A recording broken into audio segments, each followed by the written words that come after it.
По интересному, что еще можно сказать, то есть по технической части, вот здесь у нас эта стеночка довольно в хорошей плоскости находится, а здесь вот эти оба угла, и вот этот внутренний и наружный, они свернутые.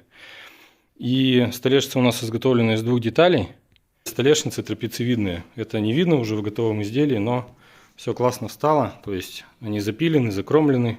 На всякий случай все кромочки у всех деталей закромлены на пур-клей, так называемый, на полиуретановый, который не подвержен деформациям, отклеиванию при температурных нагрузках. Но, в принципе, здесь у нас жар выходит, идет по металлическому вот этому бортику и уходит наверх. В принципе, здесь вопрос по отведению температуры решен.